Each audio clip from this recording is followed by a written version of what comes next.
Man, Netflix's new stop motion animated anthology movie is weird. So let's talk about The House. The House is an eccentric, dark comedy about a house and the three surreal tales of the individuals who made it their home. Welcome back, movie watchers. Thank you guys for stopping by my channel. Today we're going to talk about the new Netflix anthology movie, The House. This is split up into three different stories. This is a stop motion anthology movie that really feels like a darker version of what Wes Anderson would do with stop motion animation. Imagine like a darker version of how Fantastic Mr. Fox would look.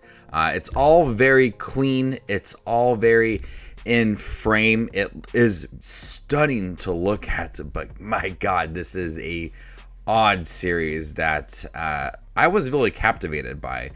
With each of the different stories, things that happen with each part.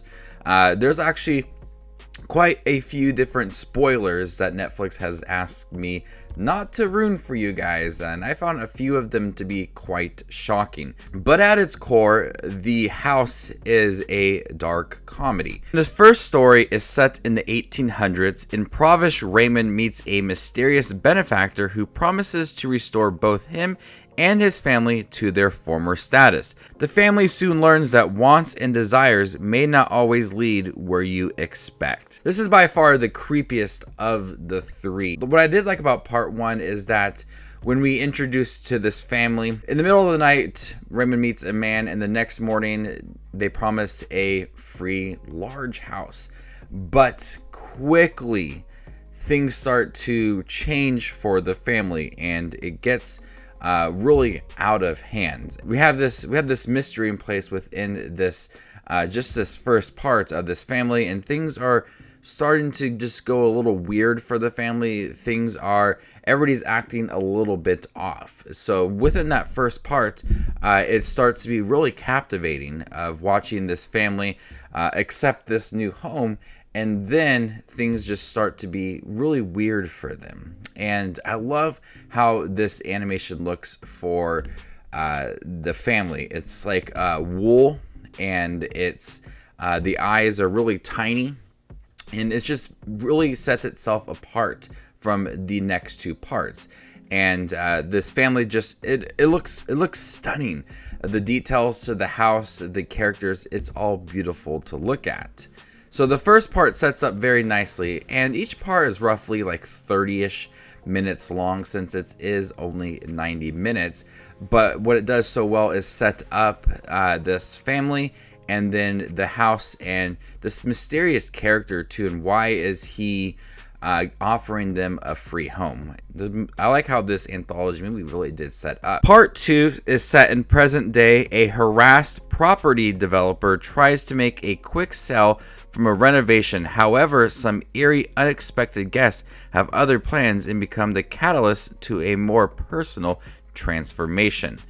This is the one that had a lot of spoilers that after I watched it, I had to go back and read the spoilers because it's a little bit confusing. But we have this mouse who lives in modern times, and he's trying to fix up this home. We see him using his cell phone and everything. It's all set in modern times, but he's trying to have an open house, and we have unexpected guests, and it just gets so weird so quick. The first part was one of the more darker parts of the movie. The part 2 was one of the weirder parts. I didn't expect how this part was going to end, but the stop motion animation is a little bit different this time around compared to the first part, and so it's really interesting to see different takes on the stop motion animation. But there's really likable characters within here, but with these twists at the end, it makes you go back and reevaluate your thoughts for some of these characters. So part 2 was pretty simple for the most part, but once it kind of got to the unexpected guests and some eerie moments with them, I think that they really did capture the tone of it being very creepy, but then having those big twists and turns that really caught you by surprise. And then the third part is set in the near future. The house survives a hugely changed landscape. We meet Rosa, a young landlady determined to stay in her beloved crumbling house and restore it to its former glory. But Rosa's unrealistic vision has blinded her to the change that is coming into what matters most. This is not my favorite part of the movie. It's quite simple.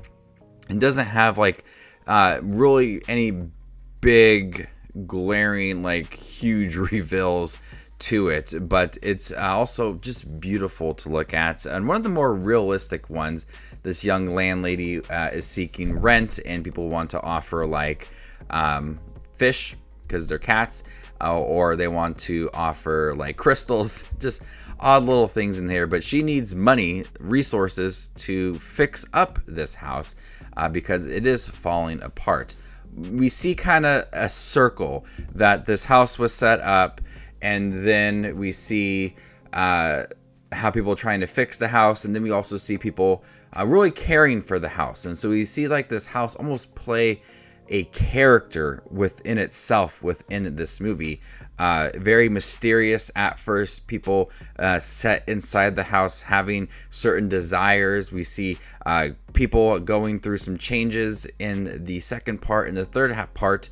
In the third part, we see kind of that love for the house, and it's more of a simple way to end the movie, but also still kind of coming in full circle and what the house really overall means and kind of like the message within it.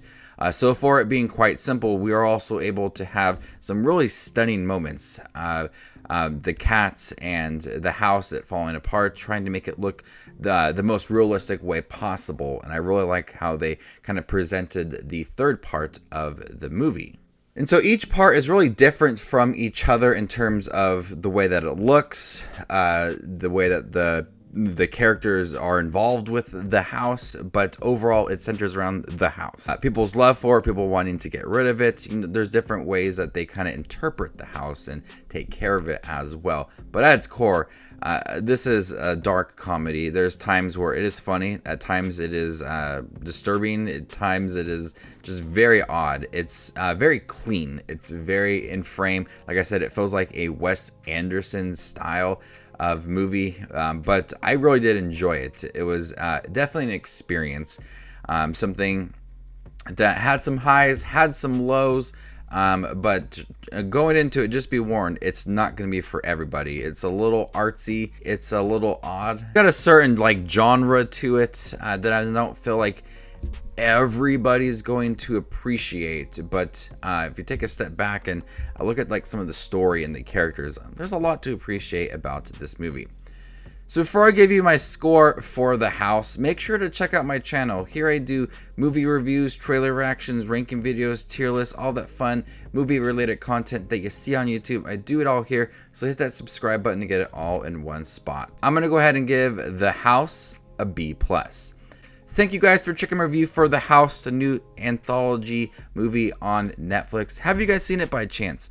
What did you think about it? Trust me, it is very odd, and I would love to hear all of your thoughts below. My name is Just Watches Movies, and you guys stay classy, YouTube.